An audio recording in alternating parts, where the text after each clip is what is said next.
Hi everyone. We're here for the second video in my series explaining how different cameras work. And for this one, I've picked the Pentax H3v because I noticed there's basically nothing about this on the internet in terms of what we're about to take a look at. And this is a great camera. This is the predecessor to the Spotmatic cameras. So this one was built sometime between 1963 and 1968, as we're going to get into, and it's a very mechanically simple, very reliable camera. This one works beautifully, in fact, and it's one of the most fun cameras that I own to use, and it's great. It's gorgeous, and it's a wonderful old camera. So this is the Pentax H3v. And it is the Pentax. This line of Pentax has a special place in history because the Asahi Flex, which was the first pentaprism SLR like this. This is a direct descendant of it, as are the Spotmatics, the K series, the M series, and so on. This camera and this family of cameras represent a major milestone in camera history because they represent a paradigm shift in the way that camera manufacturers thought about cameras and camera design and accessibility to the public. And I submit that if it weren't for this line of cameras, the Asahi Flexes and cameras like this, and also Nikons, which were around at about the same time, and Canons and those, and Topcons and some others, but largely because of Pentax, we would not see cameras being as prolific in modern culture as we do and as accepted, and everyone having a camera with them all the time, at least on their cell phone. Excuse me, I'm sorry, I'm a little hoarse tonight. This is an interchangeable lens, single lens reflex camera. And what that means is that the camera itself, the camera body, does not have a lens built in. The lens is interchangeable. It's a single lens reflex because there's a single lens on it, and inside there's a mirror. And the mirror, the reflex action is the mirror going up and coming back down. The reflex is it coming back down. It comes back down by itself. In early similar cameras, the mirror did not self-return. It had to be returned as part of the film advance or some other operation. This has an M42 mount, and that's a 42 millimeter diameter with a 1 millimeter thread pitch threaded lens mount. This camera is fully mechanical. One thing to note on this camera is that there was a body style change at some time in the production run. I'm not sure when. This camera, as you can hopefully see by the lighting, has an orange R on the rewind knob, and the serial number 1,607,165 is greater than serial number 462,500. And older H3Vs, I believe, had a green R. The older ones, which are lower than that serial number 462,500 and that have a non-orange R, cannot use the 55 millimeter 1 to 1.8 or the 50 millimeter 1 to 1.4 lenses. So if you have an H3V that does not fit that description, do not use one of those two lenses on it because you run the risk of it hitting, the lens protrudes further into the camera, and you run the risk of the mirror slapping into the lens and shattering or damaging the lens and the mirror, or the meter coupling, or the automatic aperture coupling not working properly. I've paused for a second and put a lens on the camera because the next thing we're going to do is take a look at the camera and some more information about it, and then we're going to go through the camera's functions in the same way that the manual does, to help you follow along if you have a manual, if you are one of the lucky few who has that. With the K1000, with the other videos, and this is a standard format that I'm going off of for these videos, we talk about the target market. Well, insofar as I can tell, this camera predated market targetization. So today, everything in marketing is super compartmentalized, and working in marketing is as a professional for the last 8 years, I can tell you it's really compartmentalized. Annoyingly and mind-numbingly compartmentalized. But this really predates that, and nothing I could find in any of my research prior to recording this video talked about this having a specific market. It's a very good camera. Could have been used by journalists, but it could also have been used by tourists and soccer moms. They didn't call them soccer moms back then, they called them moms. And professionals as well, other than journalists. Journalists count as professionals in my book. The Pentax line, this is the last pre-Spotmatic model. So the Pentax is similar to this. Started with the Pentax, the original Asahi Pentax camera, which is where the Pentax name came from, that design. The Pentax led to the Pentax S, Pentax K, Pentax S2, which in the US was called the H2, the Pentax S3, or in the US, H3, the Pentax S1, again in the US, the H1. I'm not sure if those are in the correct order or not, but that's the order I found them in by year. It seems weird that Pentax, or that Asahi rather, would do the S2, the S3, and then go back to the S1, but maybe they did, I don't know. Or maybe everything I read was wrong. I'm trusting that what I read was right. So the S1 and H1 in the US, the S1A or H1A in the US, the SV or H3v in the US. And in the next video, we're going to talk about some interesting things about the SV in our fun facts section at the very end of the second video. Anyway, production years, the H3v or the SV overseas was produced from 1962 or 1963. Wikipedia is going to tell you 1963. The Pentax forum guys are going to tell you 1962. I believe the Pentax forum guys, because Wikipedia can be, it's open source, but Pentax forum, these guys are Pentax nuts. They are as crazy and in love with their Pentax cameras as I am, if not more so. So I trust them. So I'm going to go with 1962 to 1968 for when this was introduced and when it was discontinued. It was made in Japan, as far as I know. Every one of these was made in Japan. The predecessors, we talked about the previous models, those all were the predecessors for this. This was manufactured concurrent with the S1A or H1A, which was released in 1963, and the S1 or H1, which was released in 1961. The previous models were 60, 58, 53, 56 in those years. I would have trouble calling those concurrent. It would be like saying that a Pentax K20 is concurrent with a Pentax K30. Yeah, people are still using both of them, but the K30 is not concurrent with the K20. It's a much better camera. Anyway, K20 is a great camera, don't get me wrong. This was followed by the Spotmatics. The Spotmatics had the same basic body style, but added a light meter, which this doesn't have. We'll get to that in a minute. And then the Spotmatics were followed by the Ks and the Ms and a whole bunch of other cameras after that. So when you're talking about the Pentax family tree, this is pretty darn close to the roots. It's getting up there. This was a later model. Because of the orange R, this was a later model H3v, so it was manufactured closer to 1968, but I have not been able to find anything that would allow me to date it beyond that. It's in the 1.6 million for the serial number, 460,000 was when they changed the design. So I gotta imagine this was close to the end of the production run. At any rate, it was followed by the Spotmatics and many others.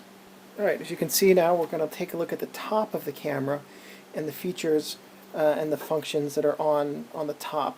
Standard layout here. Now, interestingly, this general layout was devised by Asahi for the Asahi Flex. And one of the things that made the Asahi Flex and the Pentax so innovative was the quick advance lever and some other features like this that we just think of as standard, but they were innovative and new just a few years before this was built, when the Asahi was released by Pentax. But anyway, going through the features and the controls on the top of the camera here.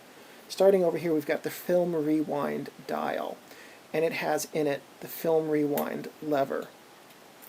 And as we talked about just a second ago, red-orange later model camera. a green-orange or something else, some other color, means it's an older model camera. And again, to reiterate what that means is the orange one, the orange Rs, can accept the 55 millimeter 1 to 1.8 and the 50 millimeter 1 to 1.4. The older model cameras cannot accept the 50 millimeter 1 to 1.4 or the 55 millimeter 1 to 1.8. Next over here we have this dial. This dial serves two functions. One is that by pushing this little silver button right here, we can tell ourselves, with this little red dot right here, which you probably can't see, what the film's ISO is, or when it was called ASA when this camera was made. I'm going to lift up the lever here to make it a little bit easier. Push the silver button, and you might be able to see that that's turning. So I just changed it from 100 ISO to 1000. For the ultra slow ISOs, they're in green. Or maybe that's dim. I don't know why there's some that are in green and some that aren't.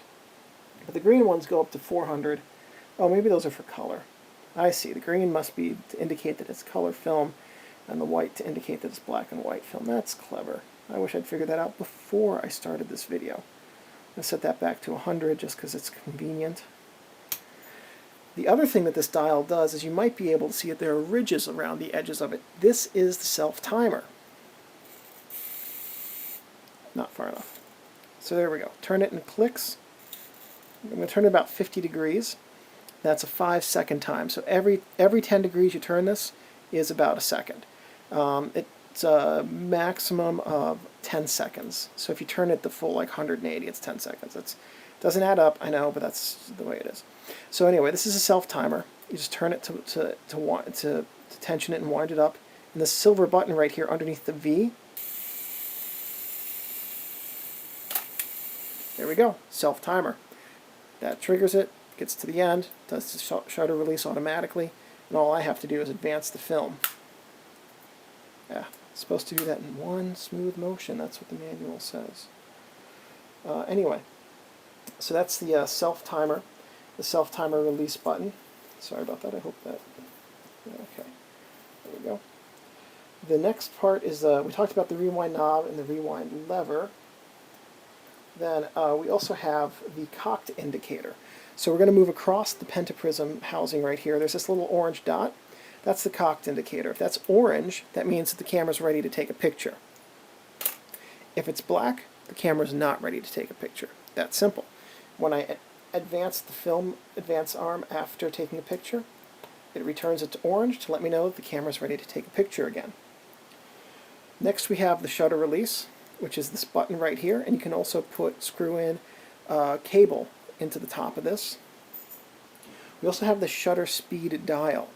And the shutter speed dial, there's a black line right here that tells you what the shutter speed is. For the first, I don't know, 5 rolls of film I shot on this, I thought the shutter speed indicator was the orange dot.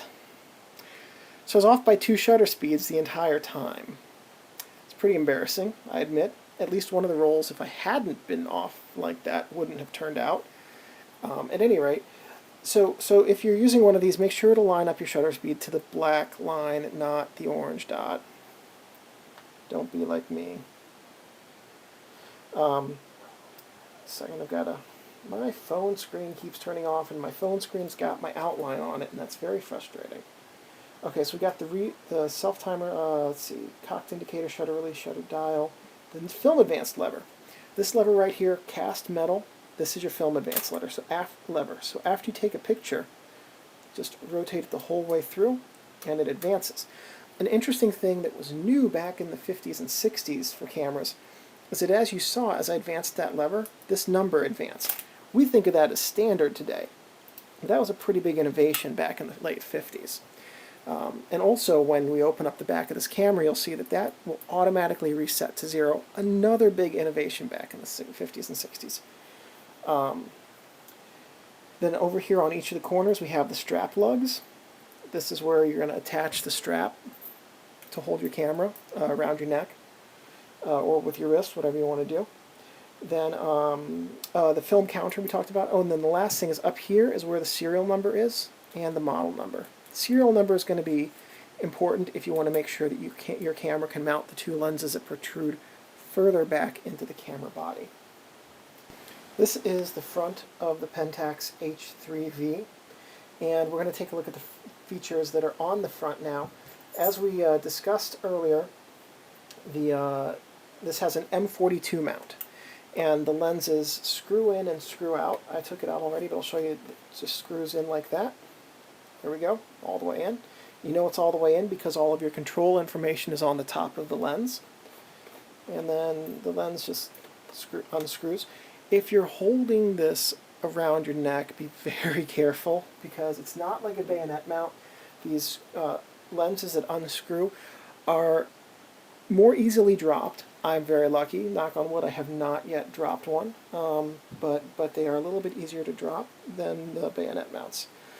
Okay, so it's an M42 mount. M42 was designed by Pentax, I think, or Pentax co-opted it from someone else, I forget which, but it's a pretty standard mount. In fact, M42 lenses are still made, or were still made up until a couple of months ago, at a factory in Russia called Zenit, or Zenitar. They were making fisheyes in M42.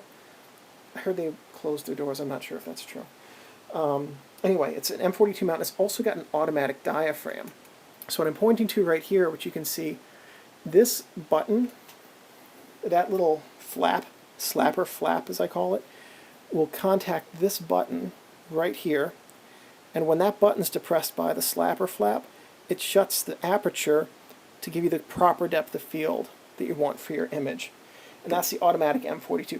All of the M42s after this had this, at least all the Pentax ones, and had this system, and some of the earlier ones did as well.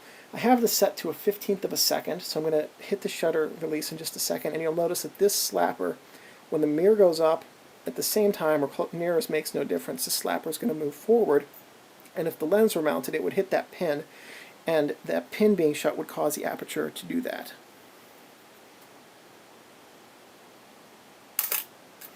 So you saw right there, I'm going to set this for a quarter second, give you an even better look at it. We'll do it again because that's such a neat demonstration. You can see the slapper flap. It has an actual name. I don't know what it is. It doesn't really say in the manual. Slapper flap works for me. Moves up to trip the automatic diaphragm. Let's see. The next thing is this has two flash sync ports right here, FP and X. You probably noticed looking at the top, it does not have a hot shoe, so the flash has to connect to one of these two ports. And old-timey flashes were like these handle things that went off to the side. Let me scoot this over. You'd have this handle thing over here, and it went way up on top of the camera. And anyway, lots of stuff off frame is happening with my hands as I describe this. But it would you then plug the flash into one of these ports. We'll talk about what the ports do later in this video or early in the next. I forget how I have this outline set up. But it's got an FP, which stands for flat peak flash sync. FP is flat peak. X is xenon. Some people will also tell you FP stands for focal plane. I don't believe that's the case because non-focal plane shutters could work with FP flashes. The FP, the flat peak, it refers to a type of flash, and FP works differently than X, and we'll talk about that in another video talking about flash synchronization. It's outside the scope of this. But anyway, flat peak and xenon flash synchronization. So here's the camera back. This is the back of the Pentax H3v.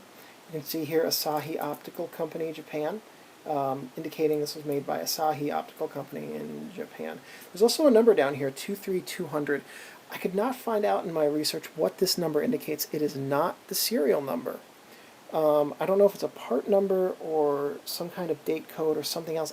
I have no idea. If you happen to know, I'd love to find out. But that's that thing there. So there are only two things on the back of the H3v that are worth talking about. And the first one is the eyepiece, logically with the way that the rest of this video is structured. Eyepiece, you're going to look through this. This is a viewfinder. You're going to look through it to compose your image. Around the viewfinder there are a couple of grooves, right here and right here. And we saw this in the K1000 video. There are a couple of grooves, and they were for some accessories. There are a couple of accessories. I have here a cold shoe. This is, you can hold a flash or a rangefinder, a spirit level, or a number of other different accessories in here. There's also a light meter that would fit on the top. I don't know why you'd need a rangefinder with an SLR, honestly, because you're going to know looking through the viewfinder if it's in focus. Anyway, you could mount a rangefinder if you wanted to, that's the point. But there's also a light meter that attached to the top of this and controlled the shutter speed, and then gave you a light reading, and it was an averaging meter that averaged the whole scene, not what was coming in through the lens.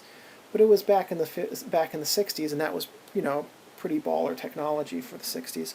But so anyway, this hot shoe thing has some clips in it and some springs and stuff, and it holds itself in place. Or this, sorry, this cold shoe just slides on, grabs, and then I can mount stuff on the top of the camera. That's what that does. Another accessory, which we saw also with the K1000, but we'll take a look at it again because I never get to use it, and it's really cool and was not easy to find. You can find them on eBay all the time, but at any rate, I'm getting off topic, is this waist level finder. So you can look through this and see what's at 90 degrees. It doesn't correct. Everything's in reverse here, but that's all right. You can also look at it like that, or like that. Not sure what purpose that serves, or like that. It's a fun little and very, very useful gadget that I admit I've actually never gotten to use. Anyway, that's the back of the eyepiece. The other thing on the back is the film release, film door release. On many 35mm SLRs, including the most of the Spotmatics, if not all of them, and any contemporary film SLR from about the late 60s, early 70s onward, you would lift this up, and that releases the film door, just unlatches and pops forward. With this, and there are a number of cameras like this, you have a lever down here. Just a second, I screwed up part of my lighting system. Okay, you have a little lever down here, trip it, and the back of the camera pops open. Right, here's the camera bottom. There's only three things worth noting on this. One, here is the film sprocket release button. You push this down before you start rewinding the film. Otherwise, you're going to screw up your camera and your film. This is the tripod socket, and this is the... Wait, there's nothing here. Most cameras will have, especially like the Spotmatics, the K series, M series, and so on, will have a little round battery door here.